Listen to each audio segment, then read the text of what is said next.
చేసి టిఫిన్లు చేసి మధ్యాహ్నానికి ఏదైనా మళ్ళీ ఇంటికి వస్తే ఏదైనా తింటామని చెప్పి వాళ్ళ కష్టాన్ని కూడా మనం గుర్తించామనుకోండి. తల్లిదండ్రుల కష్టం, వాళ్ళ చిన్నపాటి బరువు తగ్గిస్తే చాలు.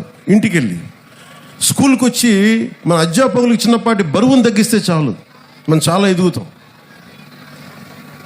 అలాగే మీరు, నా కోరిక అంతా ఏంటంటే మీరు అద్భుతంగా అవ్వాలి. 21వ శతాబ్దం మీది. మీరు ఎవరిని ఆచరిస్తారు, ఎవరిని చూస్తారు, మీరు వాళ్ళ తయారవుతారు. మీరు ఎంతసేపు సోషల్ మీడియాలో ఏమి చూస్తారో మీరు అదే అవుతారు. గుర్తుపెట్టుకోండి, యద్భావం తద్భవతి. మీరు ఎలా ఆలోచిస్తారో మీరు అలాగే తయారవుతారు. మీరు ఒక ఐన్స్టైన్ లాగా అవ్వాలనుకుంటే మీరు ఐన్స్టైన్ అవుతారు. లేదు, మీకు ఇష్టమైన ఒక వ్యక్తిని, ఎంత స్థాయి ఉందో మాకు తెలియదు, అతనిలా తయారవుతారు. కానీ విలువలు పాటించే వ్యక్తుల్ని మీరు ఆదర్శంగా తీసుకుంటే తప్ప మీకు మంచిది కాదు. నేను ఎప్పుడు కూడా నాకు చాలామంది సినిమా హీరోలు నాకు చాలా ఇష్టం.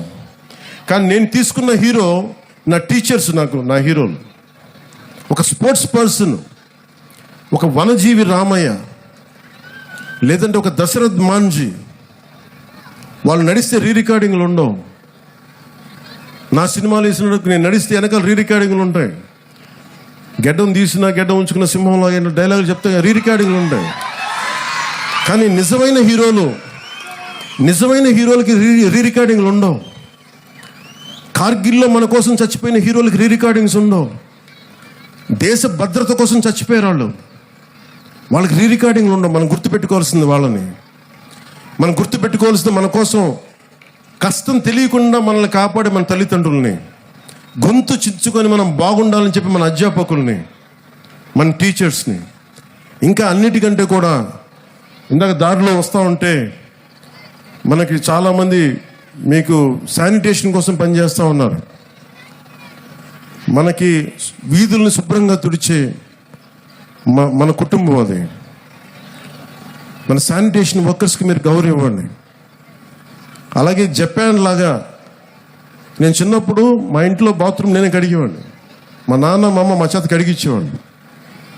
అలాగే మన స్కూల్ బాత్రూమ్స్ కూడా జపాన్లో స్టూడెంట్స్ బాత్రూమ్స్ వాళ్ళే కడుగుతారు.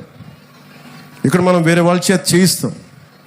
సో విద్యార్థులకి ఎప్పుడైతే మనం అలాంటి పనులు చేస్తామో, అంటే మనం వాడిన బాత్రూమ్స్ మళ్ళీ మనం కడగం, ఇంకెవరో కడగాలి, అలా కుదరదు. ఆ కల్చర్ అలవాటు చేసుకుంటే మీరు భవిష్యత్తు మీకు చాలా ఉన్నత స్థాయిలో ఉంటుంది. డిగ్నిటీ ఆఫ్ లేబర్ మీకు అలవాటు అవ్వాలి. నేను అందుకనే ప్రతిసారి పారిశుద్ధ కార్మికులకి నేను ఎందుకంత గౌరవిస్తానంటే, మీరు నాకు నిజంగా వాళ్ళ భవిష్యత్తు బాగుండాలని కోరుకుంటూ ఉంటాను. సో మీకు పనిచేసే టీచర్స్కి కానీ, వాచ్ సెక్యూరిటీ పీపుల్కి కానీ, శానిటేషన్ వర్కర్స్ కానీ మీరు ఒక్కొక్కసారి చిన్న థ్యాంక్స్ చెప్పండి. విద్యార్థులకు చెప్తున్నాను, మీరు మా కోసం ఇంత చేస్తున్నారు, చిన్న థ్యాంక్స్ చెప్పండి. వాళ్ళ బిడ్డలు బాగున్నారు లేదని అడగండి. చాలా గొప్పగా ఉంటుంది. మా ఇంట్లో కొంతమంది సహాయానికి అప్పుడప్పుడు ఎవరైనా వస్తే వాళ్ళ బిడ్డల కోసం నేను ఎప్పుడు నా దగ్గర ఉన్న డబ్బులు ఇచ్చేవాడిని. వాళ్ళు ఎంత ఆనందం వేసేదంటే వాళ్ళ కళ్ళల్లో డబ్బులు ఇచ్చిన తర్వాత వాళ్ళకి అది మన వైపు కాంట్రిబ్యూషన్లా ఉండేది నాకు. సో మీరు నేర్చుకోవాలి అంటే heroes are all over, not just in cinema.